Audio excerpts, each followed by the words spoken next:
তো আমরা আজকে তৈরি করব ভেজিটেবিল চপ। ভেজিটেবিল চপের জন্য এখানে আমি কেটে নিয়েছি আলু, গাজর আর বিট, এটাকে সিদ্ধ করে নিতে হবে। আর এখানে নিয়েছি কিছু ভাজা মশলা তৈরি করব, তার জন্য গোটা মশলা নিয়ে নিয়েছি, গোটা মৌরি নিয়েছি, গোটা ধনে, গোটা জিরে আর শুকনো লঙ্কা। কড়াইতে দিয়ে দেবো।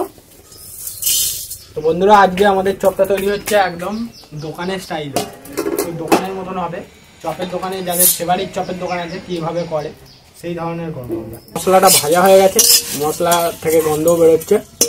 এবার তুলে নেবো, এটাকে গুঁড়ো করে নেবো, শিলনোড়াতে গুঁড়ো করে নেবো।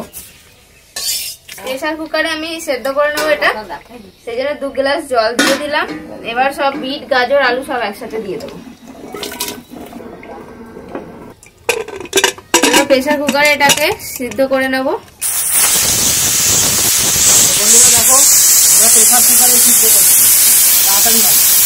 নামিয়ে নেবো, হয়ে গেছে।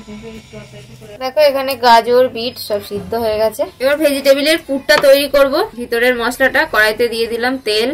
এবার দিয়ে দেবো তেলের মধ্যে একটু 5 ফোড়ন।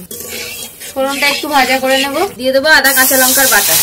আদা কাঁচা লঙ্কাটা একটু ভাজা ভাজা করে নিলাম, নাড়াচাড়া করে নিলাম। তোমরা আদা আর কাঁচা লঙ্কাটা থেঁতো করেও দিতে পারো। এবার বিট আর গাজরটা দিয়ে দেবো। বিট গাজর দেওয়া হয়ে গেল, নাড়ছি। খুন্তিটা খুব ভালো তো, বিট গাজরটা দিয়ে নাড়াচাড়া করে একটু ভাজবো। দিয়ে দেবো একটু নুন। গাজর আর বিটটাকে নাড়াচাড়া করে একটু ভেজে নিলাম। এবার বিট আর গাজরটাকে একটু গ্লাসের পিছনে করে একটু ম্যাশ করে দেব। বিট আর গাজরগুলো দেখো একটু ম্যাশ করে দিয়েছি। মোটামুটি এরকম করলেই হবে, একদম বেশি একদম ম্যাশ করার দরকার নেই। এবার যে সিদ্ধ করা আলুগুলো ছিল, আলুগুলো তো একদম সিদ্ধ হয়ে গেছে, ভেঙে দিয়ে দেবো। আলুটাও দিয়ে দিলাম, দিয়ে এটাকে ভালো করে এবার নাড়াচাড়া করে একটু ভাজতে থাকবো ভালো করে। অল্প করে একটু চিনি দিয়ে দেবো। মশলাটা কিন্তু নাড়াচাড়া করতে করতে একটু টাইট হয়ে এসছে, আর ওই কিছুটা হবে। এই মশলাটা ভাজা মশলা তৈরি করলাম, গুঁড়ো করা হয়ে গেছে, এটাকে দিয়ে দেবো।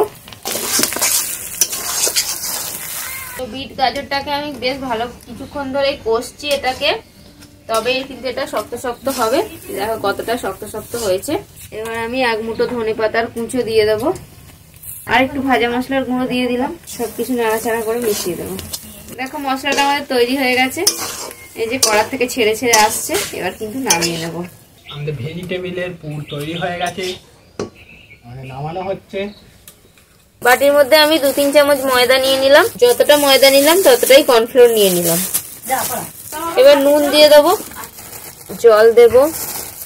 জল দিয়ে একটা পাতলা ঘোল তৈরি করে নেব। এবার আমি চপের পুরটা থেকে অল্প অল্প নিয়ে নিচ্ছি, আর এরকম যেরকম ভেজিটেবিল চপ হয় সেরকম ভাবে বানিয়ে নেব। তো এর মধ্যে আমি বাদাম দিইনি, তোমরা চাইলে বাদাম দিতে পারো। বাদামটাকে ভেজে নিয়ে এর মধ্যে শেষে নামাবার আগে ছড়িয়ে দিলেই হবে। তো আমাদের সবগুলোই তৈরি হয়ে গেছে, আর একটা আছে। কটা হলো গো? 1 2 কোনো ট্যাপাটেপির বাবার মতো 7 8 9 10 11 12 পিস আছে। না কমে জানো, কমলেই বনবাসে দিয়ে আসবো ট্যাপাটেপির বাবার মতন। এবার এই চপটা আমি প্রথমেই দিয়ে দেবো ব্রেড ক্রামসের ওপর। দেওয়ার সঙ্গে সঙ্গে হয়ে গেল। তো বন্ধুরা, এই যে তৈরি করে নিলাম ব্রেড ক্রামসে মাখিয়ে একবার। এখানে এটা ডবল কোট করে করব। প্রথমে শুকনো মাখিয়ে নেব, তারপরে যাই হোক ময়দা আর কর্নফ্লোরে করে করব। এখানে আমি এটা করব নড়ছি। তেল দিয়ে দিচ্ছি এবার ভেজিটেবিল ভাজার জন্য। এবার একবার করে যে ব্রেড ক্রামসে মাখানো ছিল সেটাকে আমি ওই ময়দার গোলাতে ডুবিয়ে দিলাম। ডুবিয়ে এখানে ব্রেড ক্রামসে আবার দিয়ে দিলাম। এই যে এখানে একটা একটা করে তৈরি হচ্ছে। ওটাকে আবার ব্রেড ক্রামস মাখিয়ে নিচ্ছি। বিস্কুটের গুঁড়ো, টোস্ট বিস্কুটের গুঁড়ো করলেও হবে। এই যে আমাদের সব ভেজিটেবিল গুলো 2 বার করে কোট করে নিয়েছি। এবার তেলটাকে ভালো করে গরম করে নিয়ে তেলের মধ্যে ছেড়ে দিতে হবে, আর মাঝারি আঁচে ভাজতে হবে।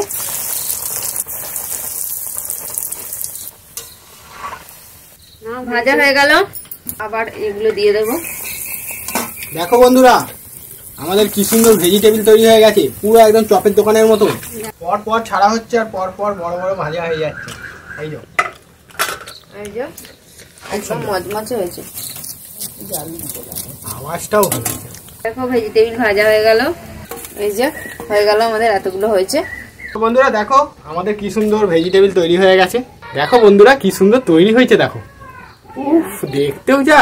আর আমি তোমাদের দেখি কতটা মুচমুচে হয়েছে। দেখো আওয়াজ দেখেছো? হেভি।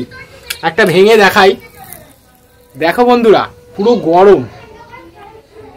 গরম ভেজিটেবিল সসের মধ্যে মাখিয়ে নিলাম। মুচমুচো ভেজিটেবিল। ভেজিটেবিল খেতে কার না ভালো লাগে?